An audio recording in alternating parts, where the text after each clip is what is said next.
My dear student, इस topic का आगाज जो है ना वो हम इंट्रोडक्शन से करेंगे और इंट्रोडक्शन में मैं दो चीजें आपके साथ शेयर कर रहा हूं। This law was introduced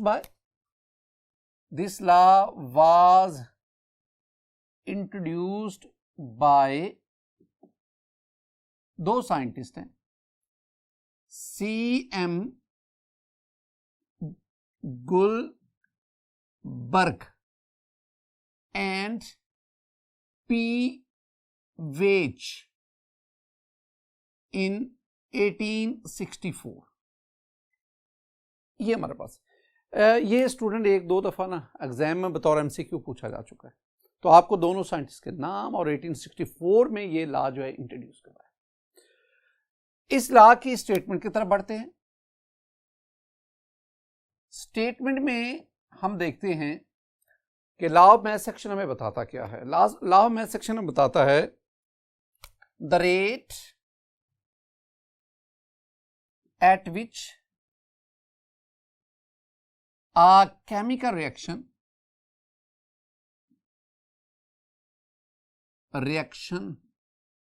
proceeds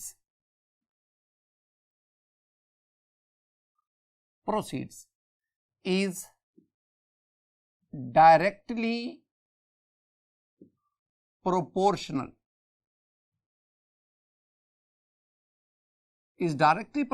to the product of active masses of reactants। My dear student, this one is the statement of law of mass section। अगर आप इस स्टेटमेंट में देखें ना तो वाज़े तौर पर क्या कहा गया। अगर मैं स्टेटमेंट को समराइज करूं तो ये स्टेटमेंट में बता रही है कि rate of a chemical reaction, यानी केमिकल रिएक्शन जिस स्पीड से होता है, जितनी तेजी से रिएक्टेंट प्रोडक्ट में कन्वर्ट होते हैं, is directly proportional to product of concentration of reactants. ये लास्ट लेक्चर में भी ना मैंने आपको ये बात पढ़ाई थी कि किसी भी केमिकल रिएक्शन का उसकी स्पीड, उसका रेट रिएक्टेंट की कंसंट्रेशन पे डिपेंड करता है। जितनी रिएक्टेंट की कंसंट्रेशन ज्यादा होगी उतना रेट ऑफ रिएक्शन फास्ट होगा, तेज होगा। अब इसमें एक बात, ये मैंने यहां पर टर्म इस्तेमाल की प्रोडक्ट के, the rate at which chemical reaction proceed is directly proportional किसके, प्रोडक्ट ऑफ एक्टिव मैसेज। एक लफ्ज प्रोडक्ट, एक एक्टिव मैसेज। यहां प्रोडक्ट से मुराद है हासिल ज़रब, जिसे हम हासिल ज़रब उर्दू में हम कहते हैं हासिल ज़रब। जैसे कि 4 × 5 दैट इज इक्वल टू 20। तो मैं कह सकता हूं 20 is the product of 4 and 5, यानी 4 और 5 को मल्टीप्लाई करें, ज़रब दें तो आपके पास ये आंसर आता है। तो ये 20 इन दोनों का प्रोडक्ट है। तो यहां प्रोडक्ट से मुराद ये हासिल ज़रब है। एक्टिव मैस, ये एक्टिव मैस क्या होता है? माय डियर स्टूडेंट, हमारी बुक में जो लिखा हुआ है वो है कि active mass is actually the concentration in mole per dm³ of reactants और प्रोडक्ट्स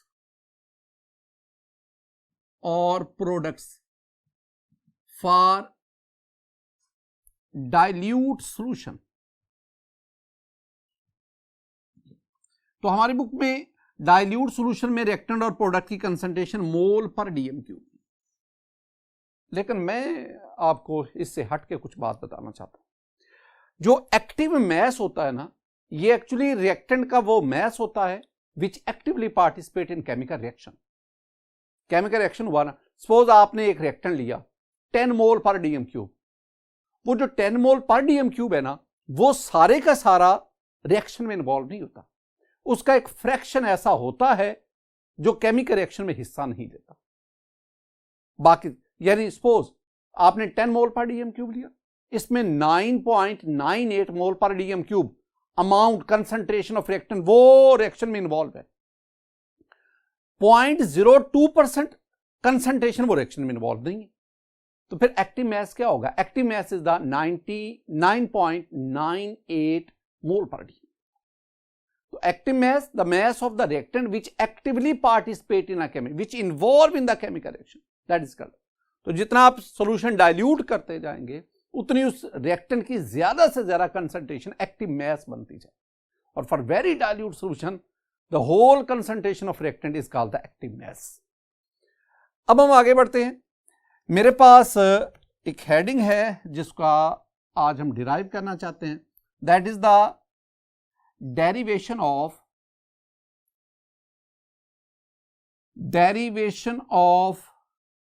Kc। ये Kc क्या है?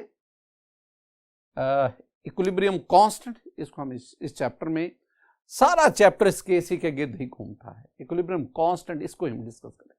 माय डियर स्टूडेंट, मेरे पास एक जनरल रिएक्शन है, consider a general reaction A + B goes to C + D।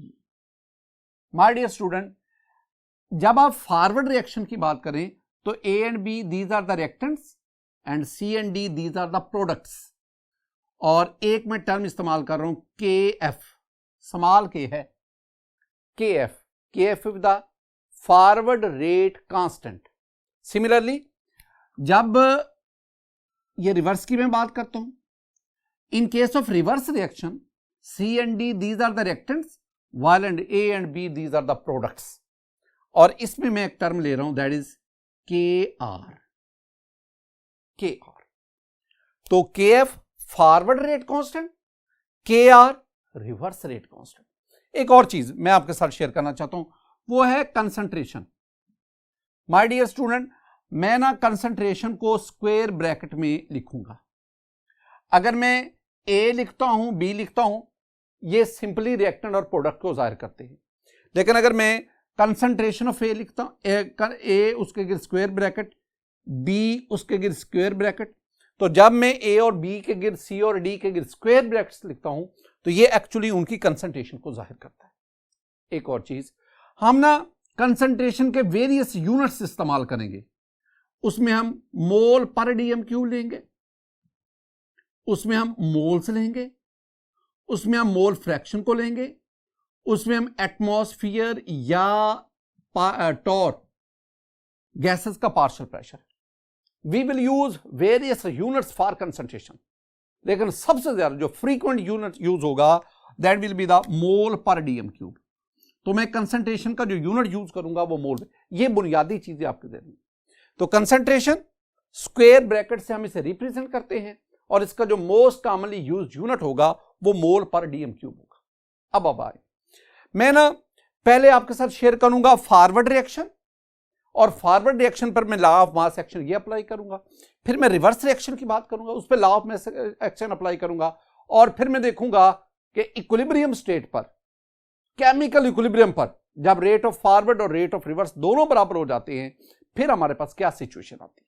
तो पहले मैं लॉ ऑफ मास एक्शन को अप्लाई करता हूं ऑन फॉरवर्ड रिएक्शन, यानी मेरे पास आ गया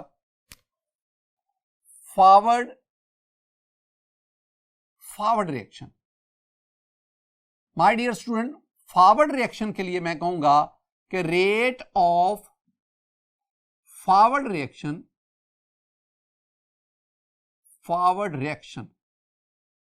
is directly proportional to concentration of A, concentration of B। यानी A और B दो रिएक्टेंट है, दोनों की कंसंट्रेशन और दोनों की कंसंट्रेशन आपस में मल्टीप्लाई कर रही है। आई मीन मैंने दोनों रिएक्टेंट की कंसंट्रेशन का प्रोडक्ट लिया।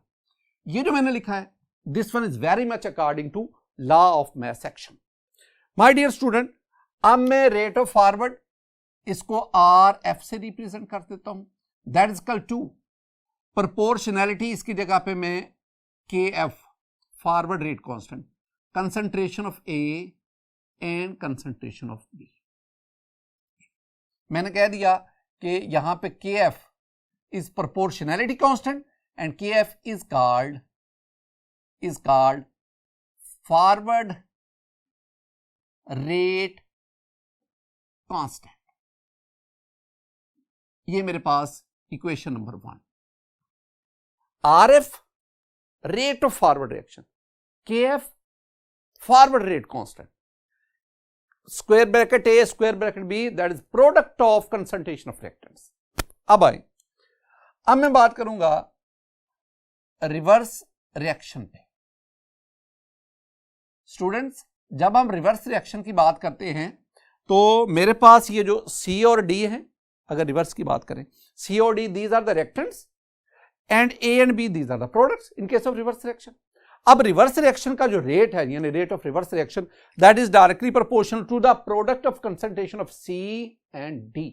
तो मैं क्या लिखूंगा कि rate of reverse reaction that is directly proportional to concentration of C and concentration of D। और रेट ऑफ रिवर्स को मैं R से रिप्रेजेंट करता हूं, that is equal to proportionality sign खत्म करें, इसकी जगह पे आपके पास KR आएगा, concentration of C and concentration of D। जब भी स्क्वायर ब्रैकेट डालेंगे ये कंसंट्रेशन को, ये मेरे पास इक्वेशन नंबर 2 आ गई। और इसमें जो KR है, this is called KR, small k लिखना है, KR is called reverse rate constant। My dear student, मैंने किसी रिवर्सिबल रिएक्शन में, फॉरवर्ड रिएक्शन पे, रिवर्स रिएक्शन, दोनों पे मैंने law of mass action apply किया और इस लॉ के नतीजे में मेरे पास ये दो रिलेशन आ गए। अब at equilibrium state, at equilibrium state, जब यही रिवर्सिबल रिएक्शन इक्विलिब्रियम स्टेट पे पहुंचेगा तो इक्विलिब्रियम स्टेट पे क्या है, rate of forward reaction becomes equal to rate of reverse reaction. दोनों रेट्स आपस में बराबर हो गए। अब आप क्या करें, रेट ऑफ फॉरवर्ड उसकी वैल्यू पुट करें, तो आपके पास क्या आया, KF concentration of A concentration of B that is equal to rate of reverse KR concentration of C concentration of D। My dear student, अब आप ये काम करें, ये जो कंसंट्रेशन का फैक्टर है इसको इधर डिनोमिनेटर में ले जाएं और इधर KR को इधर डिनोमिनेटर में ले जाएं, तो आपके पास ये क्या बनेगा, आपके पास बनेगा KF ओवर KR, ये बना, या आपके पास ये क्या बन गया, आपके पास ये बना concentration of C over concentration of D over ये इधर डिनोमिनेटर में concentration of A and concentration of B। तो ये आपके पास दो रेशियोज आ गई। ये ऊपर दोनों क्या है, दीज आर द प्रोडक्ट्स, यानी ऊपर कंसंट्रेशन ऑफ प्रोडक्ट है, नीचे कंसंट्रेशन ऑफ रिएक्टेंट है। आप यूं भी लिख सकते हैं, concentration of product over concentration of reactants, आप इस तरह भी इसको लिख सकते हैं। तो माय डियर स्टूडेंट, अब हमारे पास ये एक रिलेशन आ गया। व्हाट इज दिस, ये क्या है, this one is called the equilibrium constant, equilibrium constant. और हम इसको किससे रिप्रेजेंट करते हैं, हम इसे KC से, हमारी बुक में KC, KX, KN, तो KP, लेकिन मोस्टली हम क्या यूज करते हैं, KC। अब KC की यहां से अगर आपसे कोई कहे कि जनाब आप हमें ना KC की डेफिनेशन बताएं, व्हाट इज KC, तो बाज दफे ये क्वेश्चन आता है ना, define KC, KC mean equilibrium constant, तो आप उसकी ये डेफिनेशन करेंगे। पहली डेफिनेशन तो ये आ गई ना, ऊपर क्या है KF, what is KF, forward rate constant, नीचे रिवर्स रेट कांस्टेंट, दोनों की क्या आ गई, रेशो। तो पहले आप इसकी डेफिनेशन क्या करेंगे कि KC it is the ratio between forward rate constant and reverse rate constant. एक और भी आपके पास है, ये वाली डेफिनेशन या ये वाली कर लो, it is the ratio, ratio जब भी बटे में आए ना, न्यूमरेटर डिनोमिनेटर में वैल्यू आए थे तो हम इसको कहते हैं रेशो। तो what is this, KC is the ratio, KC mean equilibrium constant, it is the ratio between concentration of product and concentration of reactants। एक और student, for more generalized form of reversible reaction, अगर मैं ये लूं form reversible reaction की, A2A plus B2B reversible, C and D2D, या मुझे capital A, capital B, capital C, capital D, इनका तो पता है, capital A, capital B reactants, capital C, capital D products, लेकिन ये small A B C D ये क्या है? माय डियर स्टूडेंट, ये जो A B C या D हमने स्मॉल लेटर लिए, ये दो चीजों को जाहिर करता है। These are number of moles of reactants और प्रोडक्ट्स, ये नंबर ऑफ मोल को जाहिर करता है। एक और चीज, ये जो स्मॉल A B C है, these represent coefficient of balanced chemical equation, coefficient, ये बैलेंस्ड केमिकल इक्वेशन के कोएफिशिएंट, या these are number of moles of reactants and products.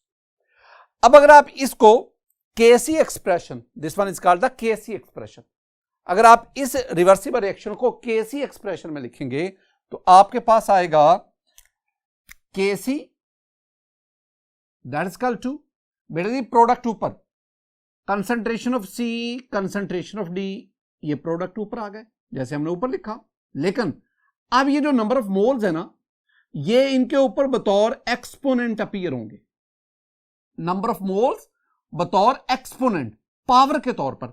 और बिल्कुल इसी तरह आप न्यूमिनेटर में आप ना, डिनोमिनेटर में आप रिएक्टेंट्स की कंसंट्रेशन लिखते हैं, तो इसके जो नंबर ऑफ मोल्स हैं वो एक्सपोनेंट के तौर पर अपीयर होते हैं। तो this one is the more generalised form of reversible reaction. अगर आपके पास ऐसा रिवर्सिबल रिएक्शन हो जिसमें नंबर ऑफ मोल्स भी गिवन हो, तो आप नंबर ऑफ मोल्स को एक्सपोनेंट के तौर पर लिखेंगे। हम कंसंट्रेशन ऑफ प्रोडक्ट को न्यूमिनेटर में लेते हैं और कंसंट्रेशन ऑफ रिएक्टेंट को डिनोमिनेटर में। आगे बढ़ते हैं, हमारे पास हैं student units of equilibrium constant, KC के यूनिट्स। ये अक्सर शॉर्ट आंसर क्वेश्चन या एमसीक्यू पूछा जाता है, जरा इसको एहतियात के साथ। मैं आपके सामने ना 3-4 केसेस शेयर करता हूं। नंबर 1, मेरे पास ये रिएक्शन है H2 plus I2 reversible 2HI। My dear student, ये मेरे पास एक रिवर्सिबल रिएक्शन है, मैं इसमें केसी के यूनिट्स फाइंड आउट करना चाहता हूं। एक बात दोबारा ज़हन में बिठा दो, जहां भी स्क्वायर ब्रैकेट होगा मैं इसकी जगह पे दो चीजें लिखूंगा। स्क्वायर ब्रैकेट की जगह पे मैं इसकी जगह पे CONC कंसंट्रेशन कॉन के लिखूंगा, और अगर मैं यूनिट्स में चला गया तो मैं स्क्वायर ब्रैकेट की जगह पे लिखूंगा मोल पर डीएम क्यूब। ये बातें आपने ज़हन में रखनी है।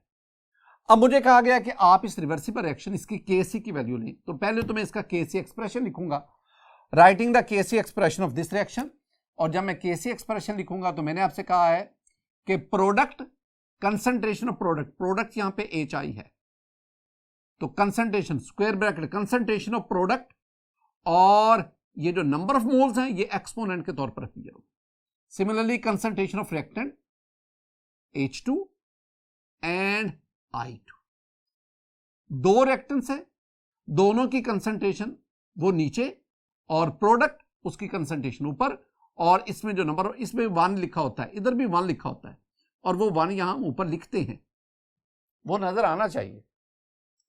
माय डियर स्टूडेंट, मेरे पास मैंने कहा जहां पे स्क्वायर ब्रैकेट लिखा है वहां पे मोल पर डीएम क्यूब लिखो, तो स्क्वायर ब्रैकेट कंसंट्रेशन की जगह पे मैं लिखूंगा मोल पर डीएम क्यूब, और इसका क्या आ गया, इसका स्क्वायर आ गया, ओवर इसकी जगह पे क्या आ गया, मोल पर डीएम क्यूब, और यहां भी कंसंट्रेशन का unit mole per dm cube.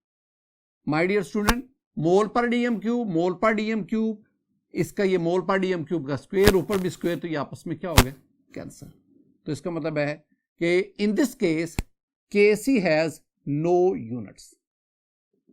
एक बात तो ज़हन में बिठाएं, एक बात जो मैं आपको याद करवाना चाहूँ, हमें कैसे पता चलेगा कि इस रिवर्सिबल रिएक्शन इसमें केसी का कोई यूनिट नहीं होगा?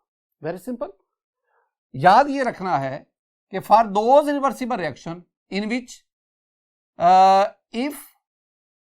if number of moles of reactants are equal to number of moles of product, अगर किसी रिवर्सिबल रिएक्शन में रिएक्टेंट और प्रोडक्ट के मोल्स की तादाद बराबर हो, then Kc has no units, तो इस केस में Kc का कोई यूनिट नहीं होगा।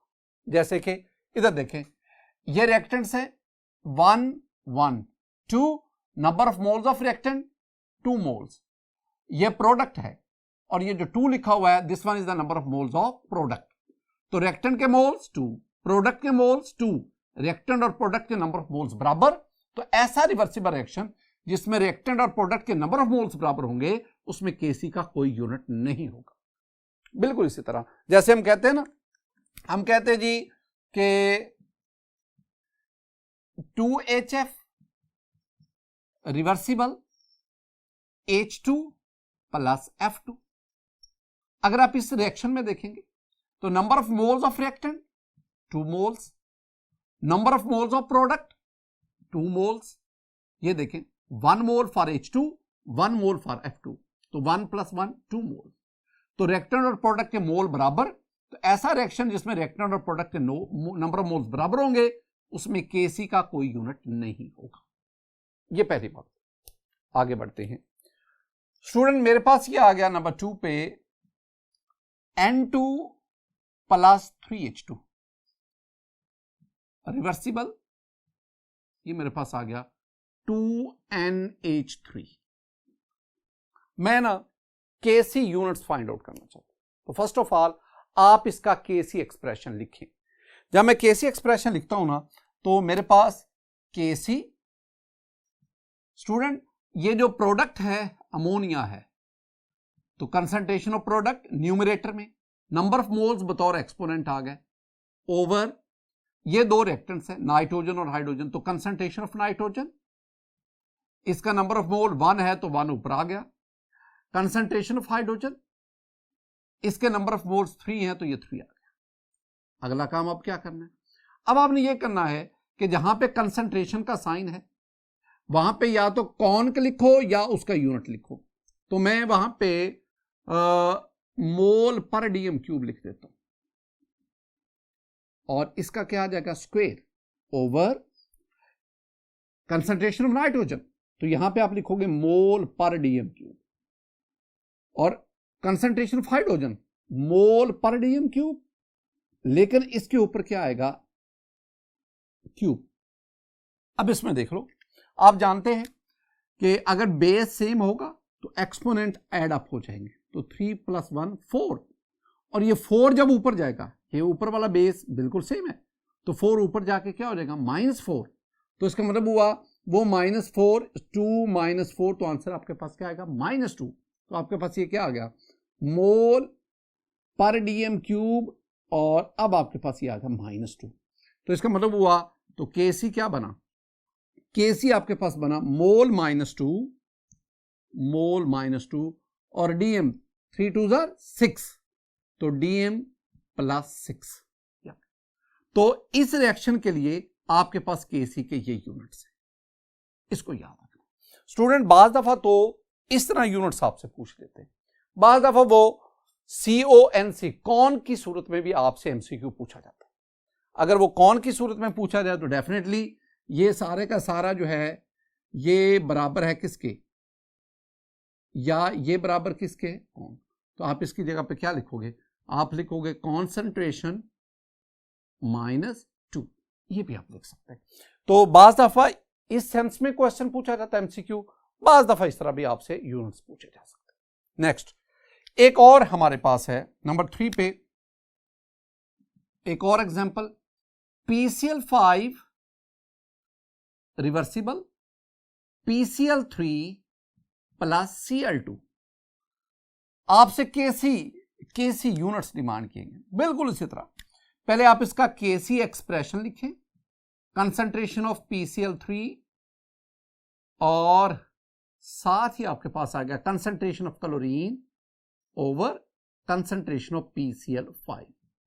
तो जहां पे कंसंट्रेशन है वहां पे आप क्या लिखोगे, मोल पर डीएम क्यूब।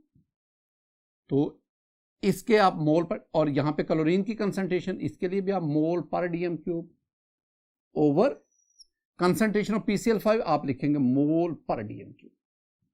तो स्टूडेंट एक मोल per dm cube cancel out हो गया, ये आपके पास बचा। तो इस केस में the units of KC are mole per dm cube, या ये मोल पर डीएम क्यूब किसके बराबर है, कौन के। तो ये आपको याद रखना होगा। माय डियर स्टूडेंट, कुछ ये रिएक्शन थे जिनमें आपको केसी यूनिट्स मैंने आपको फाइंड आउट कर।